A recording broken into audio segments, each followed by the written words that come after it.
설비 투자를 많이 하는 회사는 PR이 낮고 설비 투자를 많이 안 해도 회사는 PR이 높아야 될 이론적인 근거가 없어요. 반면에 이제 성장 속도가 빠른 회사는 PR이 높고 성장 속도가 더딘 회사는 PR이 낮을 이론적인 근거는 분명히 있습니다. 왜냐하면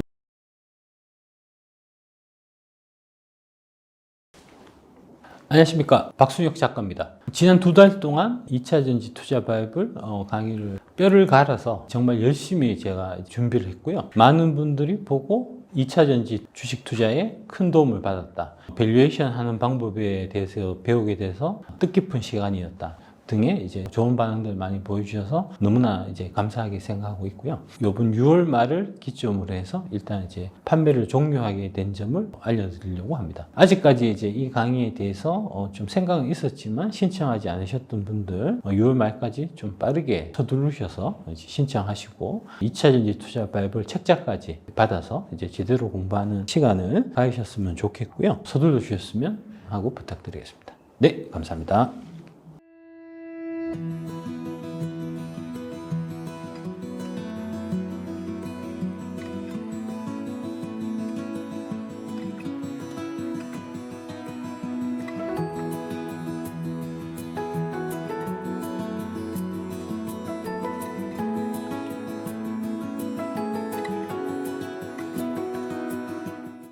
박순혁 여사님, 유튜브랑 이런 강의 말고 다른 뭐 카톡방에 소통 안 합니다. 소통 안 예, 저 소통하는 거 싫어합니다. 아, 네. 예, 저는 카톡, 텔레그램 같은 SS 일처를 안 하고요. 좀 속지 마세요. 일절의 커뮤니티 소통방 안 합니다.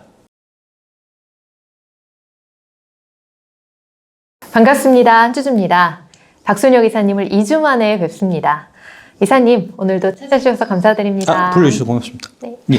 이사님, 요즘 근황이 어떠신지 우리 구독자분들이 많이 궁금해 하실 것 같은데요. 간단히 근황 부탁드립니다. 많이 좀 이제, 잠을 많이 자고 있고요. 오. 예. 네. 많이 피곤했었나 봐요, 내가. 예. 예. 자도 계속 잠 오더라고. 그래서 잠을 많이 자고 있고, 그 다음에 이제 책을 많이 보고 있습니다. 아, 네. 그러니까 요즘 박순혁 이사님의 얼굴 표정이 되게 살아나셨어요. 잠 많이 자서 그런 것 같아요. 네. 원래 항상 저한테 자료를 보내주실 때 막 새벽 2시, 3시 막 이렇게 보내주셨었는데 최근에는 한 11시 예. 30분, 12시 요 정도에 보내주시더라고요. 예. 좀 빨리빨리 끝나고 있습니다. 네.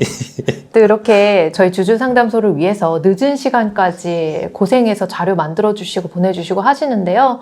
우리 구독자님들께서도 그런 박순혁 이사님의 노고 잘 좀 이해해 주시고 오늘 이야기 더 경청해 주시면 좋겠습니다. 오늘은 특별히 박순혁 이사님께서 밸류에이션에 대한 강의를 준비를 해주셨어요. 지난주에 저한테 숙제를 하나 내주셨는데요. 엔비디아의 그 기업의 가치 평가를 한번 해보세요, 주주님. 그렇게 말씀을 하셨습니다. 그러니까 이제 엔비디아가 싼가 비싼가 이제 한번 판단해 보라고 제가 말씀드렸죠. 네, 예, 그래서 이제 숙제를 해오셨는데 많이 미흡합니다. 아, 네. 부끄럽습니다. 아닙니다. 이게 그러니까 어떤 거냐면 쉽지 않아요. 그러니까 쉽게 결론 나는 게 사실 아니거든요. 그러니까 지금 보면은 이제 여의도 그 기관들 전문가들이 이제 2차 전지는 너무 고평가되어 있다, 비싸다 이런 얘기들을 사실은 작년 11월, 12월 그러니까 에코프로가 뭐 한 10만 원대 초반, 에코프로 BM이 8만 원, 9만 원 할 때도 사실 그 얘기를 했었거든요. 예. 근데 그 얘기가 얼마나 사실은 이제 뭐랄까 제대로 좀 공부를 안 하고 깊이 있게 생각 안 하고 한 얘기인지를 이제 그 밸류에이션을 같이 좀 해보는 그런 시간을 좀 이제 그 한주주님하고 이제 같이 하면서 보면 이게 그래서 그런 거구나. 걔네들이 되게 경솔하게 얘기한 거였구나 하는 그걸 이제 여러분들이 또 아실 수가 있을 겁니다. 네, 정말 너무 기대되지 않나요? 왜냐하면 우리가 밸류에이션이 주식 투자의 꽃이다라는 건 알고 있지만 이게 정말 일반 분들이 접하기가 굉장히 어렵습니다. 그렇습니다. 네, 저도 이번에 이거 숙제를 하면서 느낀 게 이 계산 자체가 어려운 게 아니에요. 그냥 사칙 연산 수준인데 이 EPS 예상치를 우리가 생각한다는 것, 그것부터가 딱 걸리더라고요. 그러니까 어떤 수치가 들어갈지를 판단하는 거가 본인의 가치 판단 그리고 그 전체 산업에 대한 이해, 기업에 대한 이해가 다 필요한 거더라고요. 그렇죠. 예, 그렇죠. 일단 이제 숙제 연고 한번 제출 한번 해보시죠. 예. 네, 지금 숙제해온 거 한번 보여드리도록 하겠습니다. 네, 제가 지금부터 어떻게 이 과정이 나왔는지를 설명을 해드릴게요. 먼저 EPS 예상치라고 해서 제가 2022년, 23년, 24년, 25년 이렇게 표기를 해놨는데요. 이 수치는 삼성증권의 애널리스트가 최근에 6월 초에 내놓은 그 엔비디아 레포트를 보고서 참고해가지고 써봤습니다. 그러니까 이 수치가 그 삼성증권에서 나온 리포트 그 기반으로 하신 예, 건가요? 6월 8일 정도에 나왔던 레포트. 그러면 이제 그 삼성증권 한 증권사 것만 보고 하신 거네? 예, 예. 걔가 틀리면 어떡하죠? 이런 것들을 좀 생각해서 여러 레포트를 보고 거기서 좀 평균치를 내보는 게 좋을 수 있겠네요. 아니요, 그렇지는 않고요. 네. 예, 일단 이제 말씀하시죠. 예. 네. 네, 그래서 이렇게 EPS 예상치를 쭉 쓴 다음에 엑셀로 EPS 성장률이 전년도 대비해서 얼만큼이 되는지를 추정을 이렇게 해봤습니다. 계산을 해봤습니다. 예. 네, 그렇게 해서 엔비디아의 현재 주가가 이제 430불 정도 돼요. 지금 기준으로는. 그래서 주가 당시에 이제 426.9달러였고요. 그리고 주당 순이익, 이게 바로 EPS죠. 4.4, 이게 달러로 원래는 표시가 됩니다. 그리고 PER은 주가 나누기 주당 순이익, 그러니까 주가 나누기 EPS 426.9 나누기 4.4에서 96.2가 나왔고요. 그리고 여기서 성장률이라고 하는 거는 EPS 성장률을 말하는 거고요. EPS 성장률은 제가 앞서 표에서 보여드렸던 22년부터 25년까지 EPS 성장률을 쫙 이렇게 나왔잖아요. 이걸 평균을 한 거예요. 뭐 77.6 마이너스 24.8 111.6 이렇게 이걸 다 평균을 해가지고 50.9가 나왔는데, 그렇다면 우리는 PEG를 구할 때 PER 나누기 성장률, EPS 성장률에서 PEG 값을 구할 수 있고요. PER 96.2 나누기 50.9 해서 1.9라는 값이 나왔습니다. 예. 많이 부족합니다. 네. 예, 많이 길이 부족합니다. 멉니다. 일단 하나씩 좀 말씀드리겠습니다. 네. 이게, 좀 그렇긴 한데 이게 이제 저번에 제가 이제 유료 강좌도 이제 많이 들어보셨을 테니까, 예, 이제 밸류에이션 하는 다 거. 들었습니다. 예, 유료 강좌 나온 이제 그 내용이 아주 기초적인 내용이 되는 거고, 어떤 느낌이냐면, 여러분들이 이제 고등학교 다니실 때 그 수학 정석책을 사서 공부를 하면, 네. 앞부분에 짧게 이론에 대한 설명이 있고요. 예. 그 다음에 이제 뒤에 이제 예제 풀이가 있고, 그 다음에 이제 또 고난도 문제 풀이, 심화 어려운 문제 풀이 하고 이렇게 쭉 가는 거잖아요. 예. 그러니까 여러분들이 지금까지 그 강좌를 들으셔갖고 지금 알고 계시는 거는 딱 그 이론 부분이에요.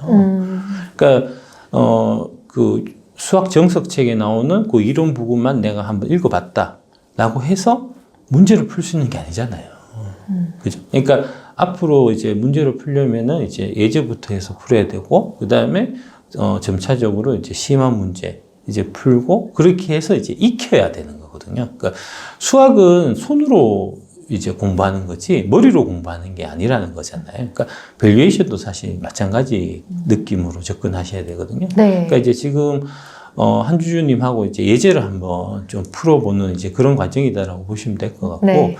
예, 계속해서 이제 이게 아주 뭐 기초적인 거니까 기초적인 것부터 해서 이제 계속해서 심화해서 어떻게 결론에 도달하는가까지 아마 한두 달 걸릴 겁니다. 오, 네. 예, 한 3, 4회 걸려야 최종적으로 이제 답이 나올 텐데, 그런 과정들을 쭉 보시면은 여러분들이 이렇게 되는 거구나 하는 좀 감을 잡을 수 있지 않겠나 하는 이제 그런 차원으로 이제 그 프로젝트를 사실은 시작한 거고요.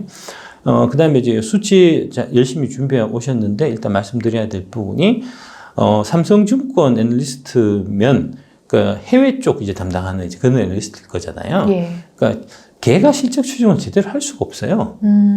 국내 애널리스트 이제 전문적으로 뭐 삼성전자나 이런 거 이제 담당하는 이제 그러니까 구력이 20년, 30년 된 애널리스트들도 삼성전자 실적 추정치가 매해 틀리는데, 한국에서 이제 하는 애널리스트, 그 해외 주식 담당하는 애널리스트들이면 이제 애널리스트들 중에서도 사실은 좀 실력이 떨어지는 사람들이 거기 가 있는 거거든요. 예. 영어만 조금 하고 그 정도 수준이거든요. 그러니까 그쪽에서 나온 숫자를 믿는다는 것 자체가 사실은 어불성설이고요. 분명히 틀릴 겁니다. 예. 예, 많이 틀릴 겁니다. 그래도 저보다는 더 많이 산업을 알고 이 기업을 알지 않을까 생각해서 좀 의지를 하게 되는데. 예, 그러니까 의지를 하시면 안 된다는 거죠. 네. 그러니까 그렇게 해서 이제 일단은 밸류에이션의 가장 근본이 이제 EPS를 추정하는 건데, 예. 그 EPS 추정 자체가 틀리기 때문에 이 숫자 자체가 사실은 쓰레기에 가까운 숫자거든요. 아, 예. 예, garbage in, garbage out이라고 쓰레기를 넣어갖고 결론을 내면은 결론이 쓰레기일 수밖에 없는 거잖아요. 그러니까, 요 부분도 이제 요 표 자체도 다시 한번 좀 이제 생각하셔야 될 것 같고요. 일단은 미국의 이제 여러, 엔비디아 같은 경우는 또 큰 주식이니까 미국의 이제 그 여러 애널리스트들, 이제 리서치 센터에서 쭉 발표한 그런 것들을 좀 평균적으로 컨센서스 같은 그런 개념으로 좀 쓰시는 게 보다 조금 정확하실 테고. 네. 그런데 그것도 또 틀립니다. 그러니까 일단 표를 한번 다시 한번 예. 이제 바꾸시기를 하셔야 될 것 같고. 네. 그 다음에 여기서 또 문제가 보면은 이제 성장률 PEG 구할 때. 예. 요게 이제 성장률을 EPS 성장률의 4년간 추정치 평균을 쓰신 건데. 네. 이거는 적용이 잘못된 거예요. 아. 22년, 23년, 24년, 25년 이렇게 해서 하셨는데 이 방법은 틀렸고요. 예. 왜냐하면 22년 숫자 자체는 지나간 숫자이기 때문에 우리한테는 의미가 없는 거예요. 아, 아예 그냥 예. 빼야 하는군요. 예, 빼고 가셔야 되고. 예. 그러니까 22년 대비해서 이제 22년 4.44에 대비해서 25년 9.71이라고 보면 예.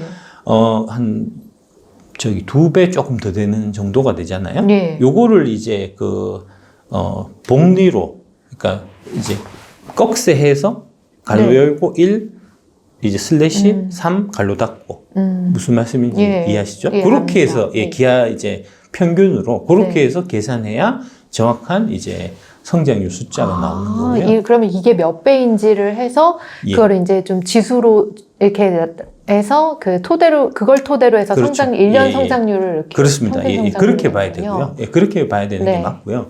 그렇게 해서 제가 계산해 봤거든요. 예. 그렇게 계산하면은 29가 나옵니다. 성장률이 성장률이. 29. 예. 예. 성장률이 29가 되면 지금 PR이 96.2잖아요. 엄청 높게 나오네요. 예, PH가. 그러면 PG가 한 3 넘어가는 형태가 되는 거죠. 네. 그러니까 1.9하고 3 넘어가는 거하고는 또 얘기가 완전 다른 거니까. 예, 엄청난 차이네요. 예, 예. 어. 일단은 이제 1.9로 조사를 해 오셨으니까 이제 1.9를 이제서 좀 말씀드리려고 하고. 네. 그래서 이제 23년 지금 예상 실적 기준으로 해서 PR을 계산해 보면은 23년에 127.8. 예. 이거는 되게 비싼 거잖아요. 예, 근데 이제 이게 지금 고성장한 회사이기 때문에 사실은 23년이 121.8이다니까 비싸다. 이렇게 이제 단정 지을 수는 없는 거고요. 이게 이제 24년, 25년 얼마나 빠른 속도로 떨어지는가를 사실 봐야 되고요. 예. 여기 나와 있듯이 24년에는 7.24니까 네. 7.24를 기준으로 해서 계산해 보면 58.9가 되고요. 네. 25년으로 계산하면은 44.0이 됩니다. 음. 근데 이제 25년 기준으로 44.0이면 사실은 조금 비싼 느낌이에요. 보통은 30 정도가 나와야지 적당하다고 볼 수 있죠. 보통 이제 그러니까 PR 숫자라는 게 이제 딱 뭐 얼마여야 된다라고 딱 정해져 있는 건 아닌데 이제 평균적인 숫자를 많이 쓰거든요. 예. 우리나라는 이제 그 IMF 이전에는 PR이 평균 20이었고 예. IMF를 겪고 나서는 PR이 10으로 떨어졌습니다.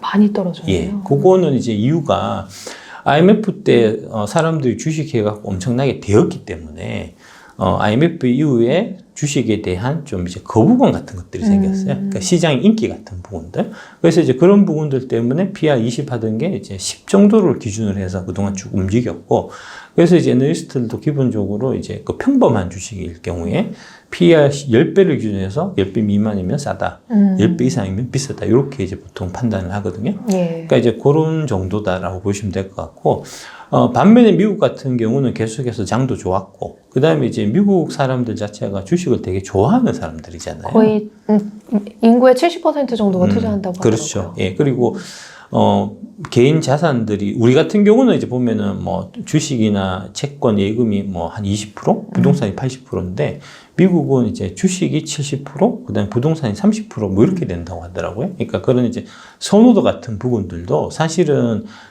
이런 PR에 다 반영이 되거든요. 그래서 이제 미국 같은 경우는 보통 한 20배 정도를 평균으로 봐요. 가치주의 경우에도요. 그러니까 평범한 주식. 평범한 주식. 예, 네. 예. 그러니까 가치주 그러니까 이제 평범한 속도로 성장하는 주식들 같은 경우에 한 20배 정도로 보통 거래되는 경우가 많거든요. 그러니까 이제 뭐 그렇게 해서 본다고 하면은 25년에 44라고 하는 거는 예. 한 2배 정도가 되는데 이제 25년 이후에도 이 엔비디아가 고속 성장을 한다. 라고 보면은 이게 좀 쌀 수도 있지만 아니고 25년 돼서 이제 성장 속도가 좀 둔화돼서 평범한 속도의 성장으로 이제 귀결될 거다라고 보면은 좀 비싼 이제 그런 느낌인 거고요. 그러니까 이제 네. 그런 거는 이제 자꾸 좀 시도를 해보고 그 다음에 결과치를 보고 이거 자꾸 피드백을 통해서 느낌을 가질 수밖에 없어요, 사실은. 네. 딱 또 답이 있는 건 여기서 아니니까. 엔비디아 같은 경우에는 이제 예. 시설 투자가 들어가는 기업이 아니잖아요. 그냥 완전히 100% 소프트웨어 회사이기 때문에 이게 25년 44 정도의 PER이라고 하면은 그 좀 낮은 것 같다라는 느낌도 들어요. 그거는 잘못된 생각이에요. 아, 그래요? 예, 예. 그 예. 이론적인 근거가 없는 얘기예요. 그러니까 그 이제 최근에 그 PR을 제대로 못 배운 사람들이 네. 예, 그런 소리를 해요. 예, 네. 예. 그러니까 그런 얘기들을 이제 전문가라는 사람들이 이제 버젓이 나와서 쓸데없는 그따구 소리를 하기 때문에 이제 그런 얘기들이 좀 일종의 상식처럼 사실 받아들여져 있는데 그건 전혀 이론적인 근거가 없는 얘기입니다. 예. 그러니까 설비 투자를 많이 하는 회사는 PR이 낮고 설비 투자를 많이 안 해도 회사는 PR이 높아야 될 이론적인 근거가 없어요. 반면에 이제 성장 속도가 빠른 회사는 PR이 높고 성장 속도가 더딘 회사는 PR이 낮을 이론적인 근거는 분명히 있습니다. 예. 왜냐하면 제가 이제 그때 밸류에이션 툴 강의할 때 첫 번째로 말씀드렸던 게 이제 DCF를 말씀드렸잖아요. 네. DCF의 이제 좀 간편법이라고 제가 PR을 말씀드렸는데 네. 그래서 미래에 벌어들일 돈이 계속해서 많아지면 그러면은 그게 이제 그 기업의 가치가 그만큼 올라가는 거니까 당연히 PR 숫자는 좀 높아도 관계가 없는 거거든요. 근데 이제 지금은 많이 벌지만 미래에는 돈을 많이 못 벌 회사다. 그러면 당연히 PR이 낮아야 되는 거니까. 그래서 이제 고성장에 있는 회사는 PR이 높고 성장 속도가 떨어지는 회사는 PR이 낮은. 이거는 이제 이론적으로도 너무나 타당한 거잖아요. 예. 그래서 이제 그런 맥락에서 사실은 이제 나온 부분이 PG가 그렇게 해서 이제 개념이 나온 거니까요. 예. 그러니까 모든 공부가 가장 기초는 이론을 탄탄히 하고 탄탄한 이론 위에서 거기에서 이제 조금씩 쌓아 나가야 되는데 이론 토대가 없는 상태에서 어디서 이상한 거 소리 듣고 와갖고는 카더라. 예. 그러면 안 된다는 거죠. 네. 그러니까 방금 말씀하신 이제 그런 내용도 마찬가지고 사실은 이제 PR 같은 거 얘기할 때 역사적 PR이라든지 그 다음에 업종 간 PR 이런 것도 많이 하거든요. 예. 근데 그런 것들도 다 사실은 이론적인 근거가 없는 얘기예요. 뭐 그런 부분들까지 얘기 들으면 좀 이게 너무 길어질 것 같아요. 네, 근데 한 달 동안 또 해주신다고 하셨으니까 차차 또 말씀드리기로 하고 그래서 이제 대충 느낌은 좀 그런 거고요. 예. 그래서 PG 부분 다시 한번 이 표를 아까 말씀드린 그런 내용들을 해서 이 표 자체를 다시 한번 좀 만들어 오실 필요가 있을 것 같고요. 네. 예, 다음 2주 뒤에 숙제 검사하겠습니다. 그 다음에 그 엔비디아 밸류에이션 관련해서 이제 더 생각해야 될 부분이 아까 네. 말씀드린 첫 번째가 이제 컨센서스는 늘 틀린다는 거고 그 다음에 내가 다시 23년, 24년, 25년 실적을 추정해야만 하는 거거든요. 그래서 이제 이 실적을 추정하셔야 되는데 당장은 어려울 거예요. 바로 네. 하기는 어려우니까 그 이제 중간 과정에서 먼저 제가 숙제를 내드리고 싶은 거는 이제 엔비디아의 실적을 추정하기 위해서 중요하게 봐야 할 부분은 무엇인가. 요거를 좀 조사를 해 오셔갖고 네. 발표를 한번 하시면 제가 네. 또 첨삭을 해드리는 걸로 하겠습니다. 알겠습니다. 예. 그 다음에 이제 이 PG가 1.9로 일단 나오신 건데, 예. 1.9가 싼가 비싼가에 대한 사실은 판단이 있어야 되잖아요. 사실 1.9는 아니고 조금 더 비싸게 납니다. 네. 어떻게 생각하십니까? PG 1.9는? 1.9는 비싸다고 생각이 드는데, 물론, 피터 린치가 이제 PEG를 처음 활용했던 걸로 알고 있어요. 피터 린치의 기준으로는 1.0이라는 PEG 값을 기준으로 1.5가 넘어가면은 너무 좀 고평가다. 그리고 1.0에서 그거보다 낮으면은 투자하기 괜찮다. 그렇게 이야기를 했고요. 물론 그건 성장주를 기준으로 해서 한 이야기로 알고 있습니다. 그 부분 뒤에 이제 제가 정리한 거 보여드리겠습니다. PEG가 이제 성장성을 감안한 PER 해서 이제 뭐 피터 린치께서 그 이제 제시한 개념인데, 네. 기업의 주가 수익 비율을 기업의 성장률로 나눈 지표로 주가가 성장률 대비 적정한 수준인지 판단하는 지표고요.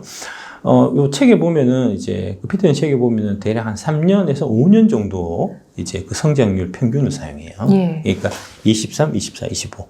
더 좋으면 26, 27까지 내가 이제 추정할 수 있으면 되게 좋은데 좀 어려우면은 사실 23, 24, 25로 갖고 일단 해보고 뭐 그런 느낌으로 일단 이제 그런 거고. 그래서 이제 그 책에는 이제 처음에 어떻게 얘기가 되어 있냐면은 0.5 이하에서 매수하라. 1.5 이상에서는 매도하라. 이렇게 말씀하셨거든요. 예.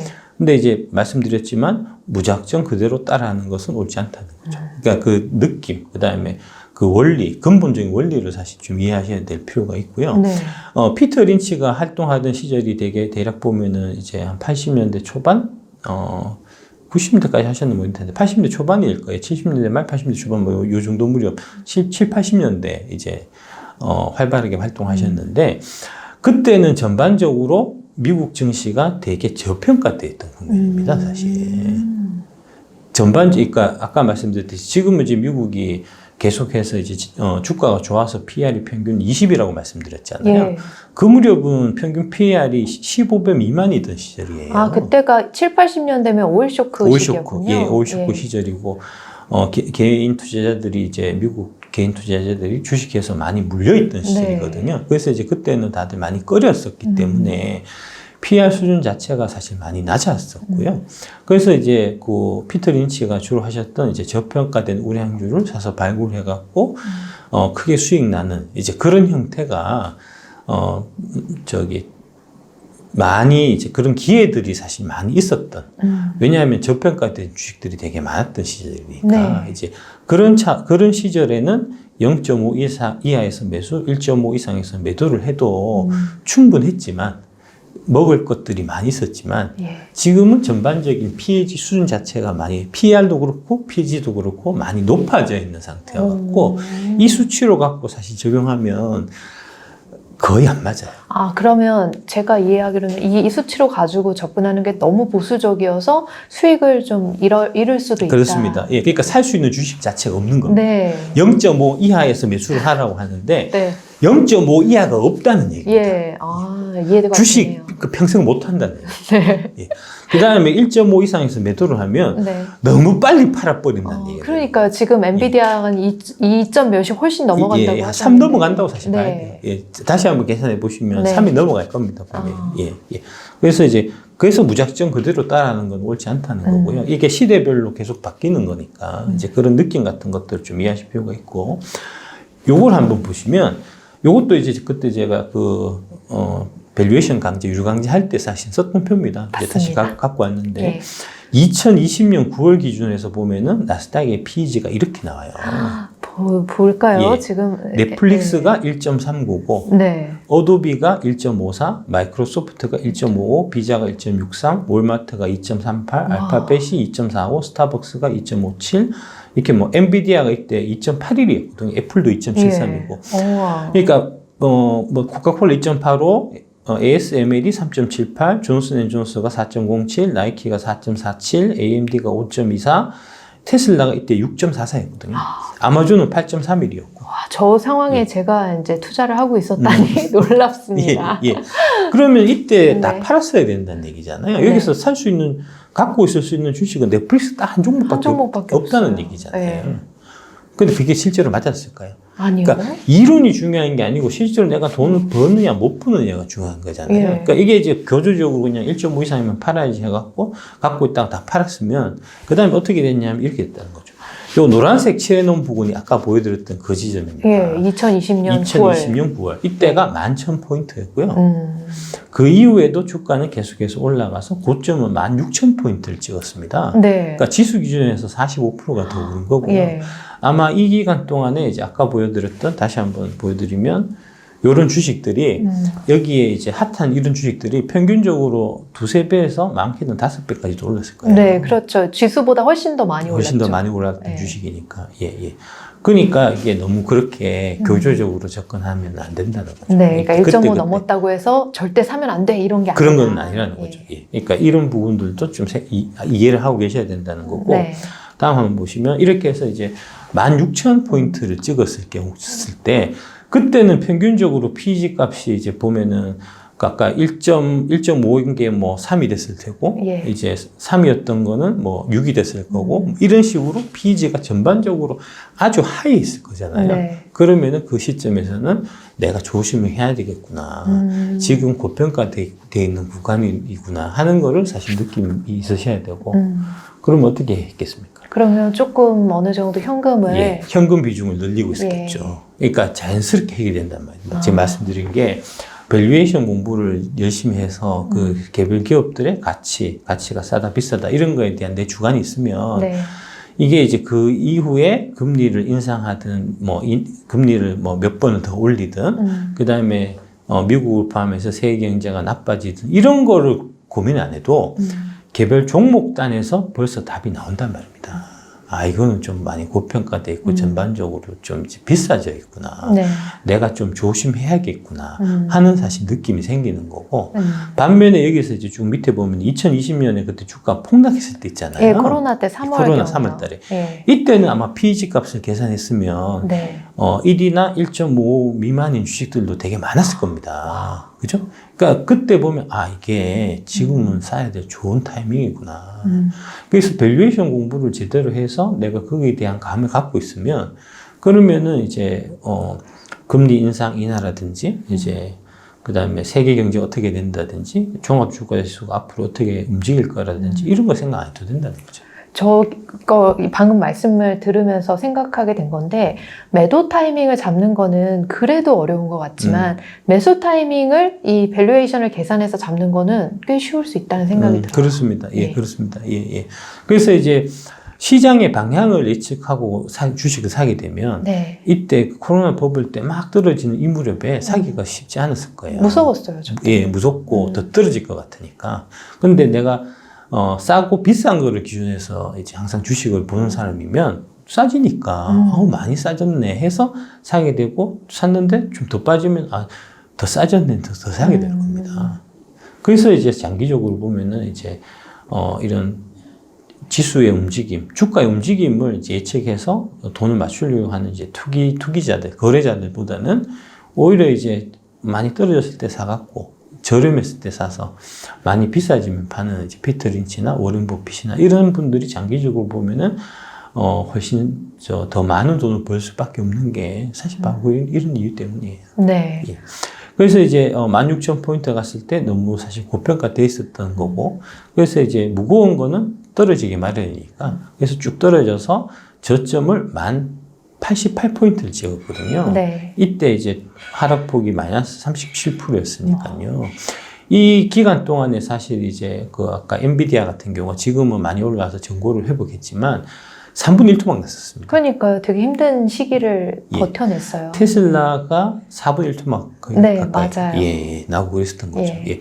그 전조가 사실은 이제 이 밸류에이션 상의 하이밸류, 좀 과한 하이밸류 가 진행되는 과정에서 좀 예측할 수 사실 있었던 면이 있었다는 거죠. 제가 겁니다. 요 무렵에 팔아라라고 얘기를 많이 했는데 네. 다 그런 맥락으로 말씀드린 어떤 겁니다. 무렵에요? 그러니까 400불 갔을 때 400불 갔을 예, 때. 300불 넘어가고 400불 가고 할 때 그때 네네네. 제가 서영덕 TV에서 테슬라 많이 팔라고 얘기를 많이 했었거든요. 네. 그래서 말씀드린 겁니다. 그때 서정덕 TV를 알았어야 됐는데.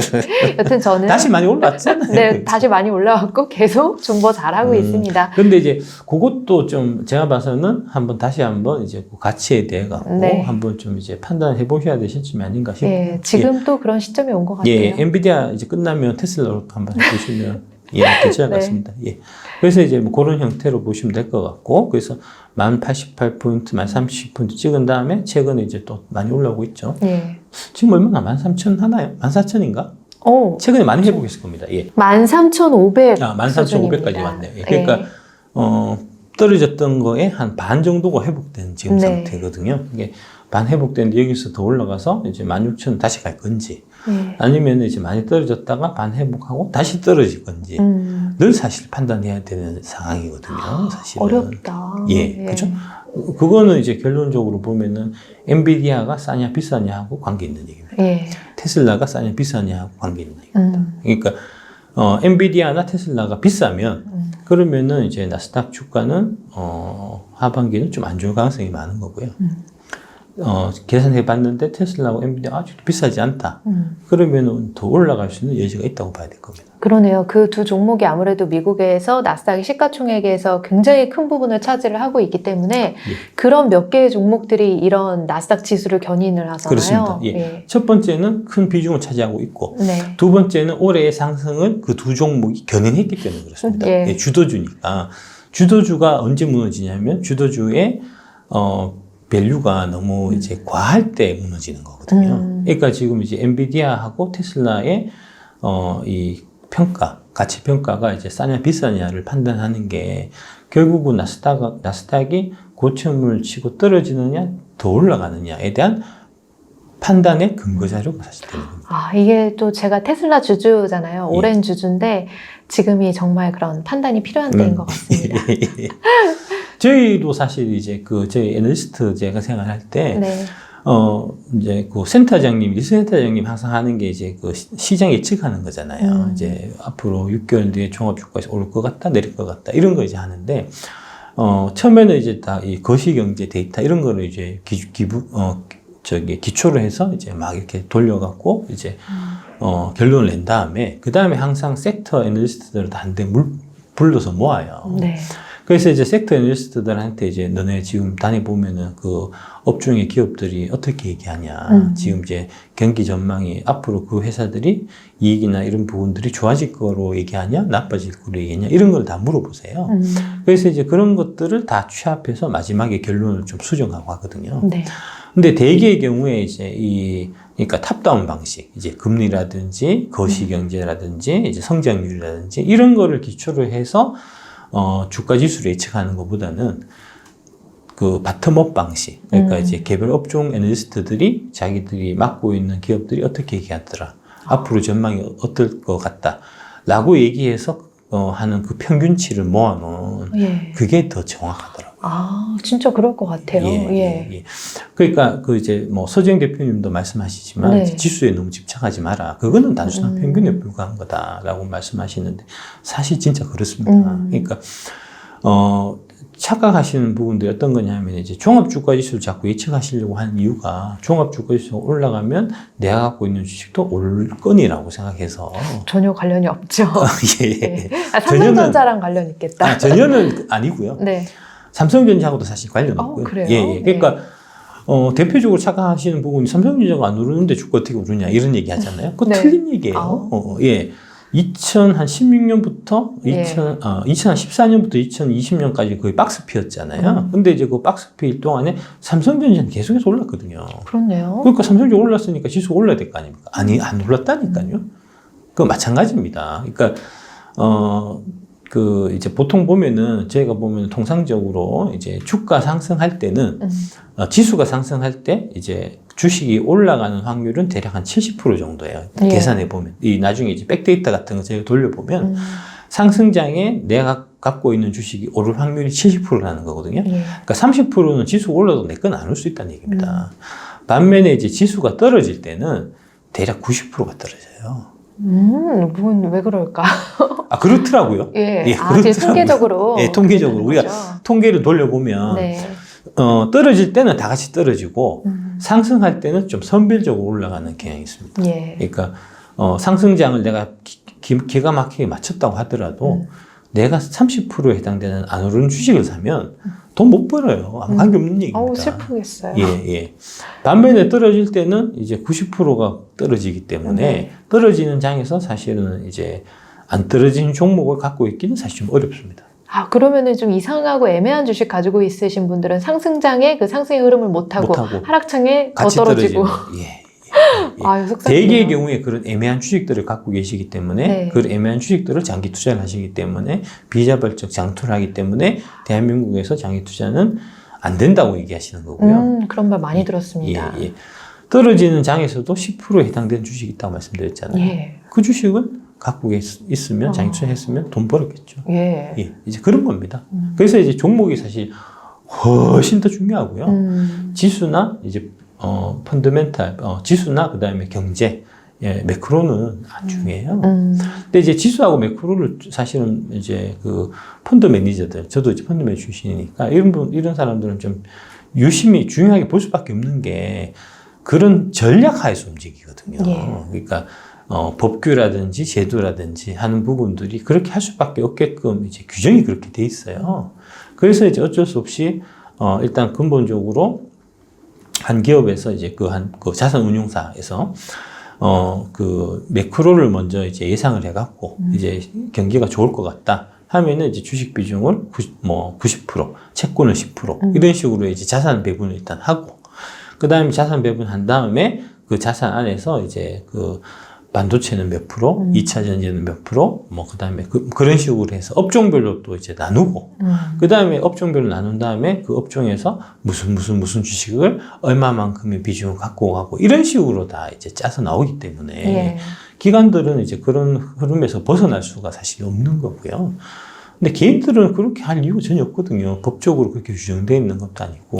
그게 일종의 법적으로 규정된 부분이 있어가지고 그렇게 하는군요. 그게 이제 어디서 나온 거냐면은 그 현대 포트폴리오 이론이라고. 네. 그게 이제 그 대학교 경영학과 투자론 이런 데 하면 교수들이 가르쳐 주는 거거든요. 예.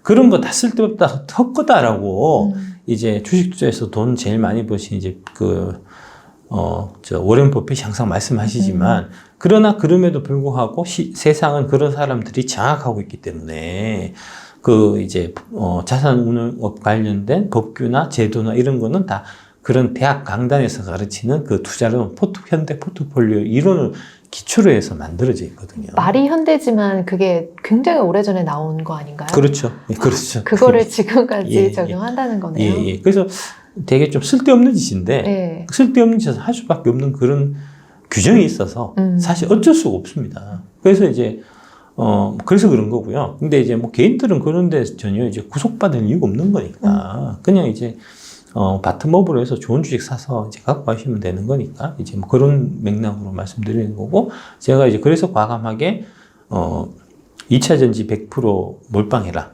라고 말씀드리는 네. 게 다 그런 거고요. 근데 그쵸. 그것도 이제 섣부르게 배운 전문가라는 사람들이 그 2차 전지만 몰빵하면은 그거는 분산 투자가 아니지 않냐 이런 얘기 하는데 워렌 버핏이 분산 투자하지 말라 그랬다고요. 피터 린치도 분산 투자하지 말라 그랬다고요. 그 사람도 이제 마젤란 펀드 운영할 때는 종목에 펀드에 몇백 개씩 있었어요. 그거는 이제 그 균형 때문에 어쩔 수 없이 그렇게 한 거고. 근데 이제 그 마젤란 펀드 그만두고 개인 투자할 때는 3개 갖고 있었다고. 예. 많이 안 갖고 있었어요. 그러니까 공부가 정말 많이 돼 있고 충분하게 이 지식이 있는 상황이면은 사실 그 종목을 줄이는 것도 합리적인 선택인 것 같아요. 그러니까 종목을 줄여야 된다니까요. 너무 많으신 분들은 줄여야 되고 너무 적으신 분들은 늘려야 되고요. 네. 그래서 이제 5개에서 10개 정도가 적당하다라고 말씀드리는 게 그래서 이제 그런 오랜 그 노하우가 함축되어 있는 거니까 제발 말 좀 들으십시오. 네, 제발 말 좀 들으십시오. 우리 현실 속에서 마주하는 그런 투자 고민들을 박순혁 의사님께서 또 시원한 말로 우리 꽉 막힌 속을 뻥 뚫어주실 테니까 오늘도 귀 기울여서 들어주시면 좋겠습니다. 주식 투자에 국한해서 이제 고민 상담 하실 필요 없고요. 예. 연애 상담 뭐 이런 거 좋습니다. 재혼 상담 이런 거 재혼 좋고. 아, 네. 연애 상담 제 전공입니다. 네, 연애 상담 많이 기다리겠습니다. 너무 흥미로울 것 같아요. 제 와이프가 이제 법륜 스님. 네. 증문직 하는 거죠. 저 너무 좋아요. 즐겨 많이 듣거든요. 들어서 이제 저도 옆에서 같이 듣는 경우가 있는데. 네. 가끔 가다 보면은 이제 스님한테, 투자 상담을 하시는 분들이 있어요. 스님한테.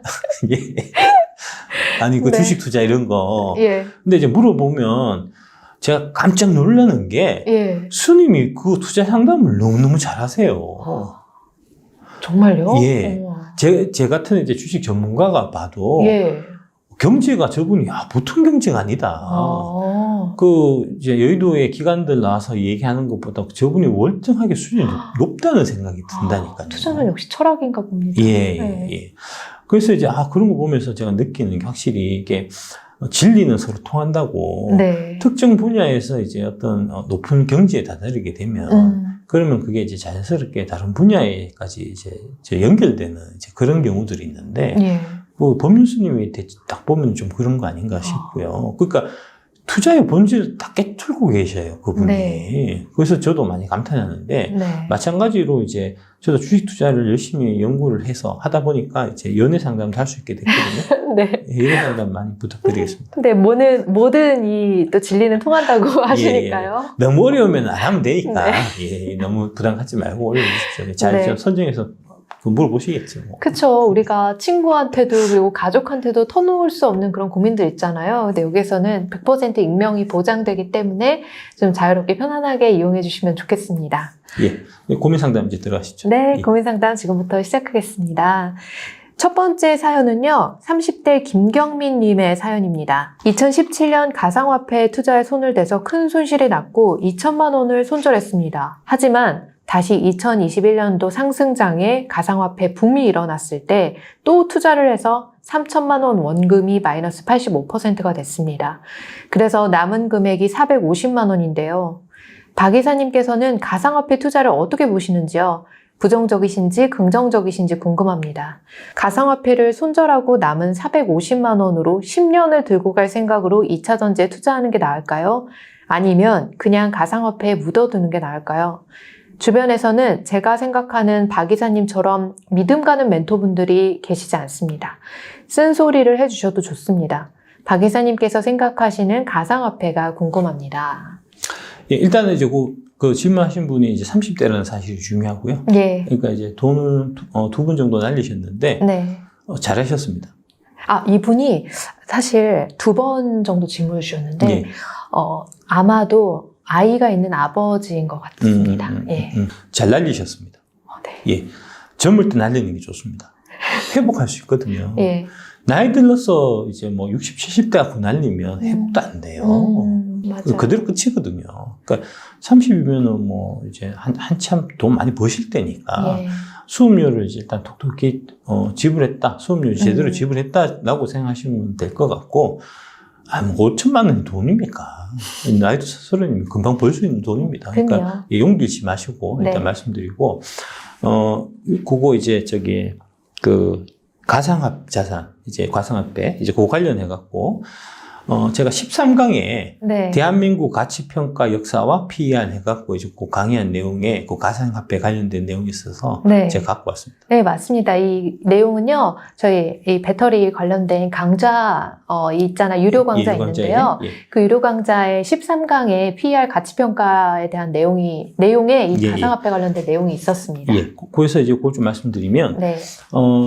요게 이제 밀턴 프리드만의 이제 얍섬의 돌화폐 이야기라는 게 있는데, 얍섬. 예, 얍섬의 돌화폐 이야기. 저게 되게 유명해요. 예. 유명한 얘기인데, 화폐 경제학이라는 책이 있습니다. 머니 미스 치프라는 책. 저 책이 노벨상 받은 책이에요. 네. 저게 이제 현대 그 화폐 경제학의 이제 뭐랄까, 가장 그 성경 같은, 이제 고전 느낌의 그런 책이에요. 네. 저게 단순하게, 그 책이 그냥 책 나와서 읽혔다가 아니고, 지금 현재 FRB에 있는 FOMC에 있는 그 위원들 있지 않습니까? 그 사람들이 다 보면 밀턴 프리드만의 제자들이에요.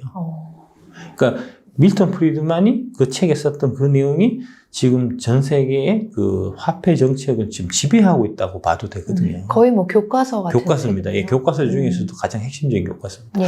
거기에 맨 처음 나온 얘기가 얍섬의 돌화폐예요. 얍섬의 돌화폐가 보시면 바로 저 돌입니다. 네. 예, 얍섬 돌화폐 라이라는 거고요. 네. 되게 크잖아요. 예, 주변에 이 나무 사이즈랑 비교를 해봤을 때 굉장히 큰 사이즈네요. 예, 저거는 거액입니다. 예. 예, 되게 큰 금액입니다. 아, 클수록 비싼 거군요. 클수록, 예, 크고, 돌이 크고, 그 다음에 이제 돌이 크고, 만들기 어려울수록 네. 화폐 가치는 올라가는 거예요. 예. 그러니까 그게 좀 비슷하게 보면 어떤 거냐면은 이제 지금, 비트코인 같은 경우에 네. 이제 처음에는 채굴이 되게 쉬웠다가 갈수록 채굴이 어려워지는 구조잖아요. 예. 그러면 이제 구조적으로 처음에는 가격이 쌌다가 나중에는 비싸지는. 네. 그러니까 처음에 그게 이제, 비트코인 창시한 누구더라? 사토시인가? 나카모토. 예, 사토시 나카모토. 예, 사토시 나카모토라는 그 가명인 것 같은데, 예. 그분이 아마 그 밀턴 프리드만 책, 거기서 좀 착안한 부분이 많았던 것 같아요. 그렇죠. 천재 같아요. 그런 것들을 다 아우르는 것 같습니다. 그래서 이제 아마 그런 구조를 여기에 착안해서 사실 만들었던 것 같고요. 그러니까 이 얍섬의 돌 화폐도 마찬가지로 여기는 이 얍섬이라는 데는 돌이 없어요. 나무만 있는데. 돌이 귀한 곳이군요. 예, 돌이 귀한 곳입니다. 그러니까 우리가 금을 화폐로 쓰는 이유가 뭐냐면 금이 귀해서 그렇잖아요. 그렇죠. 예. 마찬가지로 이 얍섬이라는 데는 이제 남태평양에 있는 작은 섬인데 이 섬에는 돌이 안 나요. 여기는 나무만 있어요. 신기하다. 예. 그래서 이제 멀리 떨어져 있는 무인도에 가서 이 돌을 구해오는 겁니다. 구해서 배에다가 싣고 와야 됩니다. 싣고 와서 자기 집 문 앞에 이렇게 갖다 놔야 그래야지 화폐가 되는 거거든요. 근데 이제 그 배에다가 무거운 돌을 싣고 오다가 빠뜨릴 수도 있잖아요. 그렇죠. 빠뜨려도 네가 빠뜨렸지만 그게 이제 공증인이 있으면 네가 네 집에 지금 돌이 없지만 있는 걸로 인정. 그런 게 있어요? 예. 아니 억지 같아요. 예. 근데 이제 꼭 그렇게 생각할 게 아닌데 사실 우리가 이제 그 예금 통장에 잔고가 찍혀 있지만 그 찍혀 있는 거지만 사실 있는지 없는지 그 누가 알겠습니까? 사이버머니죠. 그것도 사실 사이버머니죠. 그런 관점으로 보면은 이제 이 비트코인 같은 경우도 사이버머니니까 그거를 이제 좀 뭐랄까 사이버머니 그 사이버상에만 존재하는데 그게 무슨 교환 가치가 있으면 그건 화폐가 아니야 라고 사실 말씀하시는 분들도 있는데 본질을 보면 이거기 때문에 또 관계없다는 거죠. 그렇게 해도 뭐 숫자상으로 왔다 갔다 하더라도 그게 이제 가치가 있는 거다라고 또 볼 수도 있겠다. 그렇죠. 사회적으로 그렇게 통용되고 있으니까. 그렇습니다. 예, 그래서 이제 가치라는 부분은 사실 그런 부분이에요. 그래서 이제 딱 뭐랄까 그 교류적인 가치 투자자들이 항상 이제 저 폭 어떻고 저 PBR이 어떻고 하는데 그거는 이제 가치라는 부분에 대한 아주 단면만 사실 이제 좀 천착해 있는 거고 절대로 그렇게 볼 건 아닙니다. 그게 이제 어떤 얘기를 하냐면은 이제 옛날에 그 금본위제라고 있었는데 원래 이제 그 화폐는 그 그러니까 1달러를 이제 내가 가서 은행에 가서 이제 1달러만큼 금을 주세요 하면 금을 주는 거였습니다, 원래. 금을 보관하고 있다는 사실 보관증이었거든요. 그게 이제 금본위제인데, 원래 서양에서는 그 금본위제가 계속해서 쭉 쓰다가, 2차 세계대전 끝나고 난 다음에 이제 미국으로 금이 다 모이게 되면서 미국 달러만 금으로 바꿔주고, 나머지는 이제 미국 달러에 고정돼서 이제 그 달러 대비 프랑은 뭐 1대5로 한다든지 달러 대비 뭐 N은 1대10으로 한다든지 이제 그런 식으로 사실 움직였거든요.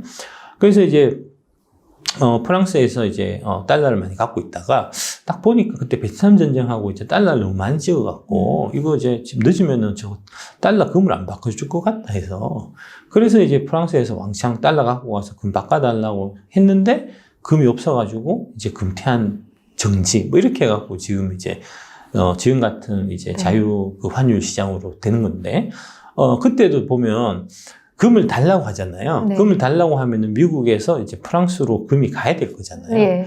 간 게 아니고 미국 그 보면 미국 저 뉴욕에 보면 금을 엄청나게 많이 보관하고 있는 그런 장소가 있습니다. 그 금에 이제 미국 금이라고 이제 편말이 붙어 있는데 쪽지가 붙어 있는데 그 쪽지를 떼고 이거 프랑스 거 라고 붙이면 그게 금이 미국에서 프랑스로 간 거예요. 간단하네요. 물류비도 안 들고. 물류비도 안 들고. 그 비트코인 사실 마찬가지입니다. 그런 거잖아요. 그러니까 비트코인이 마냥 허황되다라고 볼 것도 사실 아니에요. 그러네요. 그 컨셉 자체가 비슷해요. 비슷한 거예요.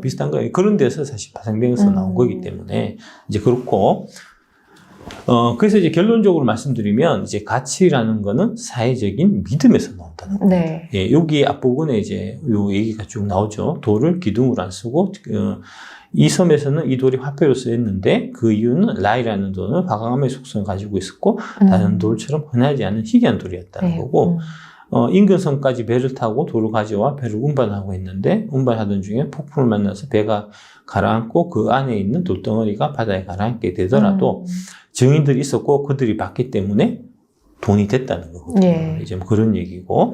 그런데 정작 우리의 생활 역시 앱섬의 돌화폐와 크게 다르지 않다. 근본적으로 다르지 않네요. 그러니까 화폐 종이에다가 10,000원 쓰면 그게 10,000원이라는 거잖아요. 네, 돌이 종이로 바뀌었을 거예요. 그렇습니다. 예, 그렇습니다. 예. 예, 예. 그래서 이것, 종이 조각을 부의 매개체로 생각하는데, 이런 종이 조각을 은행에 예치해 두었음에도 여전히 그만큼의 부를 직접 가지고 있다고 생각한다. 이거는 마치 이제 얍섬의 돌을 바닷속에 빠뜨렸더라도 공중인이 네가 빠뜨린 거 내가 인정해 줄게 하면은 있는 거하고 마찬가지다는 얘기죠. 네. 예.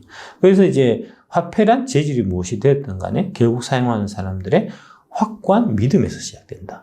이거를 이제 화폐 경제학 책의 가장 앞장에 두고 얘기를 전개를 하신 거거든요. 아, 정말 이 밀턴 프리드먼이라는 분이 화폐의 본질에 대해서 이야기해 예. 주셨네요. 예, 예, 네. 예, 예. 그래서 이제 그런 차원으로 보면 이 돌화폐나 금괴나 지폐나 비트코인이나 이게 무슨 차이가 있나 하는 거죠. 예. 예. 그래서 뭐 비트코인 관련해 갖고 이제 투자하는 거에 대해서 저는 뭐 긍정도 부정도 아니고요. 이제 각자 알아서 잘 하시고 예.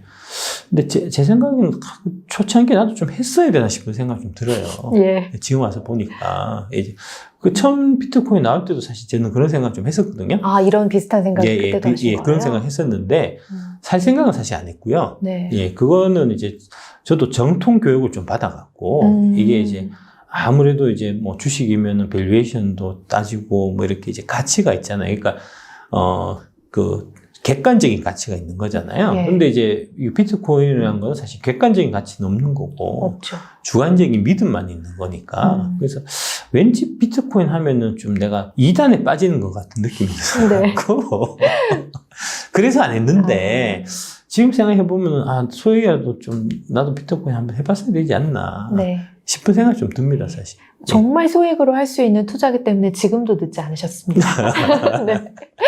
예. 그래서 뭐 그렇고 좀 늦은 것 같고요. 네. 지금 상황은 제 생각이 좀 늦은 것 같고 지금 빼와갖고 하긴 좀 그런 것 같고 그래서 이게 제 생각에는 이게 비트코인이나 뭐 그다음에 이제 기타 뭐 알트코인, 뭐 잡코인들 많이 있으니까 네. 그런 부분들이 이제 명백하게 이렇게 계산해서 숫자가 딱딱 떨어지진 않기 때문에 저한테는 조금 불편한 면이 있어요. 네. 그래서 투자라고 접근하기는 사실 좀 어렵습니다. 예. 투자는 이제 좀 계산이 들어가야 되는 부분이 있는데 이거를 가치를 계산이 가능할까 싶은 생각이 제가 좀 들어가요. 불가능합니다. 불가능한가요? 밸류에이션 자체가 불가능하고 또 비트코인 같은 경우에는 뭐 시가총액이라는 게 있지만 다른 알트코인 같은 경우에는 발행량이 무한대인 것도 있어서 밸류에이션이라는 게 정말 의미가 없는 자산입니다. 그거는 그러니까 그러면은 이제 결국은 이제 투기 거래의 관점에서 접근할 네. 수밖에 없는 거니까 단지 진짜 저 믿음 예. 믿음이나 차트 보고 움직이든지 아니면은 이제 악재나 호재나 이런 거 이제 해서 뭐 내부자 정보 이런 걸로 가야 되니까 그러면은 저 같은 경우는 좀 피곤해져서 저는 좀 안 할 것 같고 예. 근데 이제 뭐 그거는 사실 개인의 판단이고 개인의 능력이고 한 거니까 알아서 하시면 될 것 같고요. 뭐 350만 원 남으셨다고 하는데 뭐 350만 원 그거 깨갖고 주식해서 뭐 해봐야 좀 거시기 하지 않을까요? 네, 그래 예. 저도 같은 생각이에요. 예. 그냥 건드리지 않으셨으면 좋겠어요. 차라리. 아니 그 비트코인 안에서 알트코인 이런 걸 통해서 이게 이제 뭐 거래하는 연습을 좀 해본다. 이제 뭐 그런 차원으로 350 남은 거는 이제 그쪽에서 뭐 다양하게 한번 좀 테스트 해보고 네. 뭐 350 뭐 5천에서 지금 350 된 거잖아요. 그러니까 이제 4,650만 날렸는데 뭐 4,650만 원 날리든 5천만 원 날리든 뭔 큰 차이가 있겠습니까? 그죠? 그러니까 마음을 비우고 예. 그냥 그거 마저 날리신다고 생각하고 날리시고 네. 2차전지 주식 투자하시는 거는 그거하고는 좀 별개의 돈으로 좀 하셨으면 싶고요. 어차피 나이가 30대 초반이시니까 앞으로 돈 벌 일은 많잖아요. 이제 계속해서 돈이 생기실 거니까 그거 차곡차곡 모으고 해서 이제 그 돈으로 주식 투자를 하시고 계좌를 2개로 나눠서 갖고 가시는 걸 저는 추천드리고 싶습니다. 그러니까 이제 이쪽은 원래 하던 거니까 계속해서 하면서 여기서 좀 감을 한번 가져보고 한번 배워보고 날리는 것마저 다 날리지 않은 이제 가벼운 마음으로 한번 접근해 보시고 이런 시도도 해보고 저런 시도도 해보고 해서 근데 이제 날라갔을 때 그냥 이제 날라가는 걸로 사실 멈추시면 안 되고 항상 좀 복귀를 하시는 게 좋아요. 이건 내가 왜 이렇게 해서 날렸구나. 네. 그렇게 해서 교훈을 가져서 이제 거래하는 좀 능력 같은 거 이제 저희 쪽에서는 매삭기라고 하는데 그런 매삭기가 키워진다고 하면 매삭기요? 예. 매삭기, 그 눈썰미 같은 뭐 그런 거거든요. 아, 네네. 예, 예. 그래서 이제 좀 그런 것들을 5천만 원 다 날리면서 배운다고 하면 그게 이제 나중에 가면 갈수록 뭐 5억의 가치가 됐든 50억의 가치가 됐든 될 수도 있는 거니까 그렇게 좀 편하게 생각하셨으면 좋겠고요. 그래서 이제 가치에 대해서 가치란 무엇인가? 가치란 인간 행동에 영향을 주는 어떤 바람직한 것 또는 인간의 지적, 감정적, 의지적인 욕구를 만족시킬 수 있는 대상이나 그 대상의 성질을 의미한다는 거고 가치라는 것이 경험할 수 있는 사물로부터 유래된 것인가 혹은 개인의 감정이 사물의 가치를 부여하는 것인가 하는 문제는 객관적 가치인가 주관적 가치인가를 논하는 가치론의 중요한 쟁점이라는 거죠. 이게 되게 철학적인 얘기고요. 네. 여기서부터 사실 출발한 게 사회주의, 자본주의가 여기서부터 출발한 거예요. 그러니까 이 가치에 대해서 이제 국부론에 보면 예. 아담 스미스가 이제 가치가 도대체 어디서 나올까 하는 걸 제가 고민을 많이 했어요. 아담 스미스가 결론을 어떻게 내렸냐면 가치는 노동에서 나온다. 그래서 이제 나온 게 노동가치설이에요. 그러니까 뭐냐면 이 다이아몬드의 가치는 이 다이아몬드를 이제 채굴해서 여기까지 가져오는 거에 대한 노동이 있었을 거 아닙니까? 그 노동의 가치의 합이다라고 정의를 했거든요. 그렇게 해서 이제 그 노동가치설을 국부론에서 주창을 했고요. 그게 이제 발전해서 어떻게 됐냐면 이제 마르크스가 자본론에서. 예, 자본론에서 노동에 의해서 가치가 이렇게 발생이 되는 건데 예. 그러면은 노동 이외에서 이제 가치는 다 노동의 기속이 돼야 되는 건데 노동자의 몫을 자본가가 갖고 하는 거는 그거는 이제 가치를 뺏어가는 거니까 그죠? 그래서 이제 자본가는 노동자들의 가치를 이제 뺏어가는 존재가 되는 거고 잉여 가치를 뺏어가는 그렇죠. 존재가 그래서 되는 그렇죠. 거고. 그렇게 되는 거고 예. 그래서 사회주의가 이제 발생한 거거든요. 이제 그 얘기가 바로 이제 객관적 가치에 관련된 네. 객관적 가치는 노동에서 나온다 하는 이제 그런 형태가 된 거고 경제학 쪽에서는 결국은 어떤 식으로 이제 결론이 났냐면 우리 주류 경제학, 예. 자본주의 경제학에서는 그 가치는 효용에서 나온다. 효용이라는 거는 이제 주관적인 거잖아요. 그러니까 저는 이제 뭐랄까 라면을 되게 좋아하는데 그래서 라면은 되게 싸잖아요, 사실은. 예. 지금 뭐 500원, 1000원 하고 하는데 저는 5,000원, 10,000원 줘도 먹을 거거든요. 근데 이거 진짜요? 예, 진짜로. 네. 예, 난 좋아하니까. 예, 예. 그러니까 이제 그런 차원에서 보면은 이제 그 라면이라는 물건에 대한 이제 효용이 저한테는 5,000원이 되는 거고 이제 라면 안 좋아하시면은 뭐 500원 가치도 없는 거죠. 건강 생각하고 저거는 먹을 음식이 안 되는 사람한테는 가치가 없는 거니까. 그는 이제 각자의 효용에 따라서 달려있다라고 보면은 그게 주관적이어지거든요. 예. 그러니까 현재 이제, 자본주의 하에서 이제 주류 경제학에서 가치는, 결국은 효용이라는 거. 그래서 이제 주관적인 가치로 사실은 기결이 되어 있는 거고요. 조금 이제, 적하긴 한데, 하여튼 뭐 그런 거고. 그래서 이제 키에르케고르라고 실존주의 철학자가 얘기한 게, 이제 가치의 문제에는 객관적인 가치와 주관적인 가치의 상호작용이 혼재되어 있다고 주장합니다. 그러니까 이제 객관적인 가치, 주관적인 가치가 있고 객관적인 가치와 주관적인 가치가 서로 이렇게 왔다 갔다 한다는 거죠. 예. 그러니까 어떤 거냐 하면은 이제 그 라면이라는 게 있는데 아까 제가 이제 주관적인 가치는 그게 5,000원짜리잖아요. 예. 근데 이제 객관적으로 지금 시장에서 사고 팔고 하는 거는 500원의 가치인 거니까. 네. 그런 것들이 이제 상호 영향을 미친다는 거고요. 예. 마찬가지로 이제 비트코인 같은 경우에 효용이라는 부분은 사실 없으니까 주관적인 가치가 없나? 라고 또 볼 수도 있고 하여튼 뭐 그런 형태로 서로 이제 상호 영향을 미친다는 이제 좀 그런 느낌으로 보시면 될 것 네, 같고요. 그렇죠. 누군가는 비트코인 1억 간다 그렇게 하고 예. 또 워런 버핏은 비트코인은 똥이다 이렇게 하기도 하고요. 그런 거죠. 예. 예. 그래서 그런 거기 때문에 이제 이게 너무 사실은 교조적으로 접근하는 거는 좀 금물이라는 얘기가 나오는 거고요. 그래서 좀 말씀드렸던 거를 좀 종합해서 다시 한번 말씀드리면 예. 첫 번째로 가치는 사회적 믿음에서 나오는 거고 두 번째로 객관적하고 주관적인 가치의 상호작용에 의해서 이제 이루어지는 거고 세 번째로 사회적 믿음에서 나오는데 사회적 믿음이라는 건 변할 수 있다는 거거든요. 네. 그러니까 비트코인 관련돼서는 이 세 번째가 사실 가장 중요한 것 같아요. 이것 때문에 어려워요, 투자가. 이거가 흔들리거든요, 하락장이. 예. 그래서 비트코인 막 빨 때는 저거 개똥이야 되는 거고 맞아요. 막 올라갈 때는 역시 비트코인이야 이렇게 되는 거니까 예. 그런 이제 사회적 믿음이 왔다 갔다 하는 거고 여기에 사실 영향을 많이 미칠 수 있는 요소 중에 하나가 사실 이자율이에요. 그러니까 돈이 흔할 때는 그러면은 이제, 비트코인이라는 이런 것들의 가치가 그만큼 좀 이제, 그 중앙은행에 의해서 좌우되는 게 아니니까 상대적으로 그 가치가 좀 부각되는 면이 있고, 예. 반대로 지금처럼 중앙은행에서 돈을 쪼는 상황에서는 그러면 이제 원래 있던 화폐의 가치가 회복이 되는 거니까 이제 그 대안 화폐인 비트코인의 가치는 좀 떨어진다. 라고 사람들이 또 많이 그런 식으로 이해를 하기 때문에 네. 또 그런 식으로 또 움직이기도 하는 거거든요. 네, 그런 영향이 실제로 많이 있습니다. 네. 그래서 그런 거고요. 그래서 그러므로 이 이제 가치라는 거를 평가하는 것 자체, 가치라는 거 이 규정 자체가 기술적이기보다는 좀 예술적인 거고 또 철학적인 부분이 있는 거고요. 네. 예. 그래서 다섯 번째로 교조적인 접근은 금물이다. 예. 한국식 가치 투자는 대도 안 되는 소리다. 한국식 가치 투자. 예. 네. 는 말 같지도 않은 소리다. 네. 이렇게 결론을 내릴 수가 있겠습니다. 예, 여기서 진짜 세 번째 저 사회적 믿음을 변할 수도 있다. 변할 수는 있잖아요, 믿음이. 하지만 주식 같은 경우에는 펀더멘털을 계산을 하시잖아요. 그래서 그 믿음이, 사회적으로 믿음이 없어도 내가 펀더멘털을 계산해서 지금은 그래도 보유해야 돼, 아니야.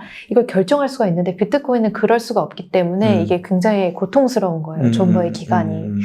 그러면 이제 스스로 그 믿음의 근거를 찾으시거나 공부를 하시거나 아니면 뭐 그런 거를 어떻게 발견을 해내셔야 되는 거예요. 그렇지 않으면은 그 기다림의 시간이 지옥입니다. 예, 그렇습니다. 그러니까 나의 믿음이 중요한 게 아니고 사회적인 믿음이 중요한 거니까요. 그러니까 믿는 놈이 많아지면 이게 가치가 오르는 거고 믿는 놈이 이제 줄어들면 그런 가치가 떨어지는 거니까 그것도 좀 사실 좀 어려운 면이 있거든요. 예, 그렇죠. 하여튼 뭐 그렇습니다. 예, 뭐 그런 형태 정도까지만 말씀드리고 네.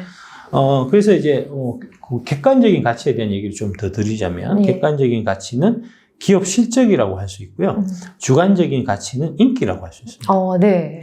예. 그래서 시장은 단기적으로 투표 기계이고 장기적으로는 저울이다라는 이제 워렌 버핏 말씀이 있는데 단기적으로는 인기에 따라서 움직이는 거니까 주관적인 가치가 더 중요한 거고요. 장기적으로 보면은 기업 실적에 따라서 움직이니까 객관적인 가치가 더 중요한 거잖아요. 그래서 투자라는 거는 이 주관적 가치보다는 객관적인 가치에 좀 초점을 맞춰가지고 기업 실적이 앞으로 향후 이렇게 변할 거고 그렇게 되면은 그때 당시 PER은 이 정도일 거니까 대략 그러면 수익이 많이 날 수 있을 거다. 그런 느낌으로 사실 가는 거거든요. 그래서 이제 투자라는 거는 객관적 가치에 좀 초점을 맞춰서 움직이는 거니까 항상 계산해야 되고 그 계산한 숫자에 따라서 움직여야 되는 이제 그런 느낌으로 보시면 되니까 저는 이런 거를 공부를 했기 때문에 사실은 이제 비트코인은 좀 접근하기가 심정적으로 좀 어려운 거죠. 그러니까 그 배교하는 그런 느낌이 들어갔고 예, 그래서 안 했는데 좀 해봤어야 되나 싶은 생각 아직도 좀 듭니다. 그렇고 그래서 이제 미래 기업 실적, 객관적인 가치를 주로 하되 투자라고 할 때는 주관적인 가치, 시장의 인기도 배척하지 말아야 된다. 그렇죠? 그러니까 저는 항상 이제 중요하게 생각하는 게 밸런스 앤 하모니를 중요하게 생각하거든요. 이제 조화와 균형. 예. 조화와 균형이 있는 삶을 사는 게 가장 좀 건강한 삶인 것 같아요. 투자도 마찬가지로 이제 그런 주관적 가치, 객관적인 가치 사이에 밸런스한 하모니를 가지는 인기 투표식의 이제 투자는 저거는 이제 사교다, 이단이다 해서 배척하는 것도 좀 문제인 것 같고. 그 다음에 너무 인기에만 좀 이제 치우쳐갖고 이제 테마 이런 것만 쫓아다니는 것도 사실 좀 문제인 것 같고 그 사이에서 좀 이제 균형을 잡는 이제 스스로 중심을 잡는 이제 그런 중용적인 자세를 가지시는 게 되게 중요하지 않겠나 이제 그렇게 저는 생각하고요. 이제 아까 30대 조합원 같은 경우는 이왕 발 들여놓으셨으니까 뭐 350만 원 그거 뭐 좀 더 날리면 어떻고 그렇습니까? 그러니까 그쪽에서 계속 한번 해보시고 나머지는 이제 뭐 적금을 붙든지 아니면 다달이 월급 받은 거에서 세이브를 하시는지 해서 이제 2차전 주식도 같이 좀 투자해 보시면 좀 좋을 것 같다는 생각이 들고요. 그러고 보니까 제가 이제 그 빗썸 쪽에서 그때 한번 요청이 와갖고 빗썸에 또 제가 한번 출연한 적이 있거든요. 그래요? 박 이사님은 비트코인을 전혀 투자를 안 하시는 분인데 빗썸에서 연락이 왔어요? 가서 이제 제가 그때도 말씀드렸는데 거기는 주로 이제 그 젊으신 분들 이제 가상화폐만 투자하시는 분들이니까 그때는 제가 그분들한테 말씀드린 게 이제 뭐 가상화폐도 하시는데 그거 뭐 하시는 거 하시고 주식 투자도 조금 병행해서 같이 좀 해보시는 게 좋을 거다. 젊을 때일수록 다양하게 견문을 넓히고 다양한 경험을 하는 게 좋아요. 나중에 보면. 그 과정에서 이제 일정 부분 좀 실패하고 손해보고 하더라도 그게 나중에 자기한테 재앙분이 될 수 있는 거거든요. 네. 헛되이 그냥 이제 실패하고 손해보고 해서 좌절하고 낙담하고 이러면 그게 그냥 실패로 끝나지만 그 실패하는 과정을 잘 되새겨보고 복귀하고 거기서 내가 교훈 하나 얻을 수 있으면 그건 수업료니까 귀중한 수업료인 거니까 어떻게 하는가에 따라서 마음먹기에 따라서 다 다른 거거든요. 이제 그런 형태로 좀 생각하고 하셨으면 하는 바람입니다. 네, 이분한테 정말 좋은 답변이 됐을 것 같아요. 엄청 철학적으로 화폐에 대해서까지 되게 이야기를 해주시고, 그래서 이제 계좌는 분리하셔가지고 비트코인 하시는 거, 뭐 코인 하시는 거는 그대로 하시고 또 앞으로 벌어들이는 돈을 가지고는 새로운 투자, 2차 전지 투자 쪽으로도 함께 병행해 보시면 좋을 것 같아요. 그거 말씀드린 김에 하나만 좀 더 말씀드릴 게, 예. 그러니까 이제 지금 그 뒤에 아마 또 질문이 나올 것 같은데, 예. 그러니까 이제, 제가 말씀드리는 건 저는 이제 투자를 말씀드린 거니까 3년 갖고 하셔야 된다는 거고, 그런데 이제, 제가 말씀드리는 형태는 지금 투자에 관련된 이제 말씀만 드리는 거고, 제가 전공이 그거여서 그렇게 말씀드리는 거지, 투자는 옳고, 투기, 그러니까 매매는 틀렸다고 말씀드리는 건 절대 아니에요. 예. 투자는 투자 나름대로의 장점이 있고, 투기나 매매는 또 그 나름대로의 장점이 있기 때문에, 각자 성향이나 이런 것 따라서 선택해서 하시면 되는 거고요. 그러니까 뭐 나는 투자를 7 하고 그 다음에 매매를 한 3 해보겠다. 뭐 대신 반대로 이제 매매를 한 7 하고 투자를 3 한번 해보겠다 할 수 있는 거니까 이제 각자 선택해서 하시면 될 부분이고 그 다음에 이제 뭐 그런 부분들은 좀 명확하게 좀 구분해 갖고 계좌를 2개로 다 놓으실 필요가 있습니다. 내가 투기용 계좌, 그러니까 매매용 계좌, 그리고 장투용 계좌. 예. 그래서 보통 그렇게 많이 하거든요. 그러니까 내가 장기로 갖고 갈 거는 이제 그 장기 계좌로 해서 쭉 묻어두고 그건 안 보고. 그 다음에 주식을 좀 사고 팔고 해야 좀 재밌잖아요. 재밌죠. 재밌고 좀 짜릿짜릿한 것도 있고. 하니까 뭐 그런 거 또 인생의 낙인데 절대 아니지만 이거는 저는 전혀 아니거든요. 그러니까 그런 거 좀 하고 싶은 거는 그 이제 투기용 계좌로 넣어갖고 그래서 이제 투자도 하고 투기도 하고 같이 하면서 이제 나중에 해보니까 역시 투자 쪽이는 성향이 맞는 것 같아. 하면은 이제 투기 계좌에 있는 거를 줄여갖고 투자로 많이 옮기고 반대로 투기를 해서 내가 돈을 더 잘 벌어요. 그러면은 이제 투자 계좌에 있는 돈을 줄여갖고 투기로 옮기고 뭐 그렇게 해서 가시면 되는 거니까. 분명히 말씀드리지만 이제 밸런스 앤 하모니, 조화, 균형이 중요한 거고요. 중용이 중요한 거지 너무 교조적으로 이제 접근하시는 건 절대 바람직하지 않다는 말씀드리겠습니다. 네, 좋은 가르침 우리 투자에 한번 적용해 보시면 좋겠습니다. 저는 그 투기 계좌 있는지 한번 물어보십시오. 투기 그러면 매매하시는 계좌가 있으신가요? 없습니다. 제가 해보니까 안 되더라고. 이제 박순효 이사님께는 그 방향이 맞지 않는다는 저는 이제 그건 자질이 없어갖고 자질이 없다고 제가 결론 내려갖고 그냥 이제 투자만 하기로 했고 그다음에 뭐 다른 할 일도 많고 바쁘시니까 바쁘기도 하고 그냥 뭐 하여튼 제 적성이 좀 그런 것 같아요. 그러니까 이제 그래서 이제 저는 그런 거고 사실은 말씀 드려도 되나 모르겠는데 서재영 대표님 같은 경우도 주로 투자 계좌를 이제 갖고 계시지만 매매용 계좌 따로 갖고 계시거든요. 매매용 계좌를 따로 가지고 계시다고요? 서재영 대표님도 그거를 단타 하시고 하시거든요. 그러니까 너무 그렇게 이제 투자는 선, 투기는 악 이렇게 또 접근하시는 것도 저는 절대 바람직하지 않다고 생각합니다. 맞아요. 소 대표님께서도 가끔 매매는 한다 이렇게 말씀 편하게 해주시니까 그런 것들을 너무 절대로 나는 뭐 3년 동안 무조건 보유해야 돼 이런 거는 아니고 상황에 따라서 적절하게 좀 운용을 하시면 될 것 같아요.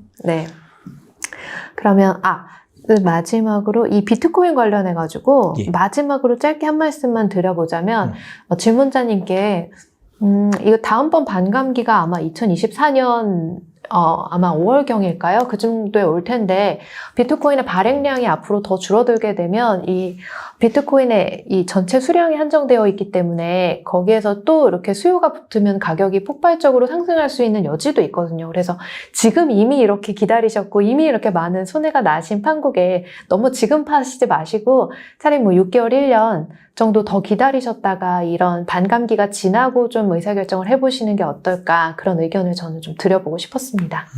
그 반감기라는 게 그게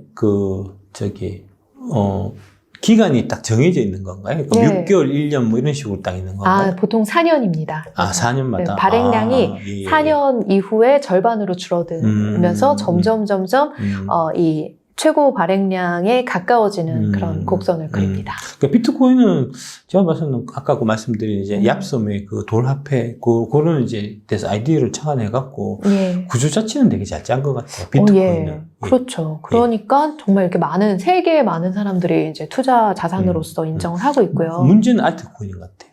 김치코인 이런 거, 잡코인 이런 거 같아요. 예, 그게 맞습니다. 딱 느낌이 이제 코스닥 잡주 그런 느낌이야 보면. 예. 더하면 더할지 덜하지 않습니다. 그렇죠. 예. 알아서 하십시오.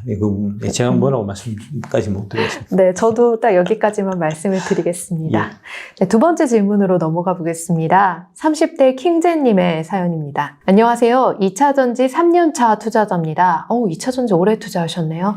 에코프로를 매수한 지 3년 됐고요. 흔들릴 때마다 박 이사님 영상 보면서 마음을 다잡았습니다. 항상 감사합니다.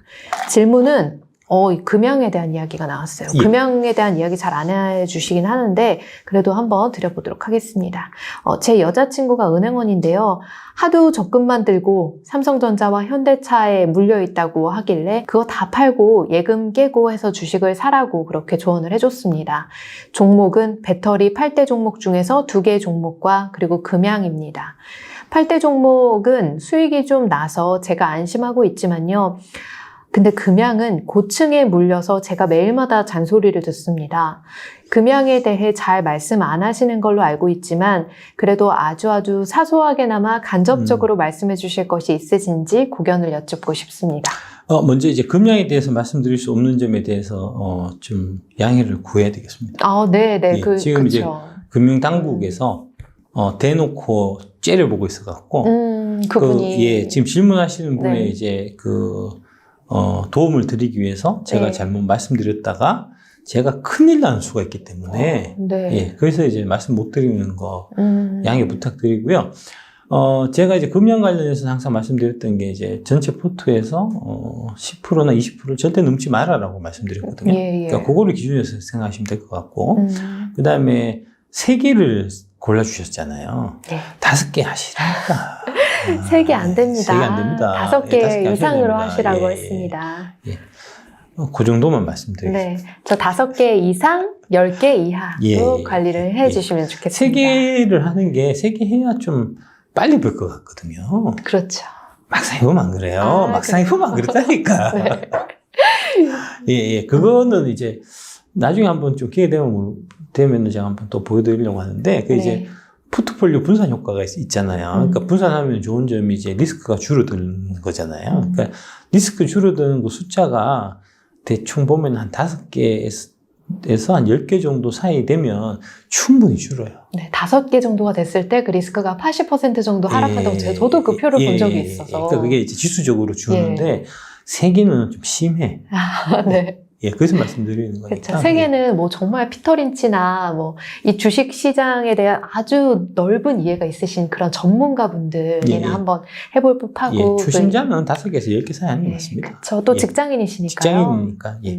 박순일 여사님, 유튜브랑 이런 강의 말고 다른 카톡방에 소통 안 합니다. 소통 안 하세요? 저 소통하는 거 싫어합니다. 네. 저는 카톡, 텔레그램 같은 SS 일절 안 하고요. 좀 속지 마세요. 일절의 커뮤니티 소통방 안 합니다.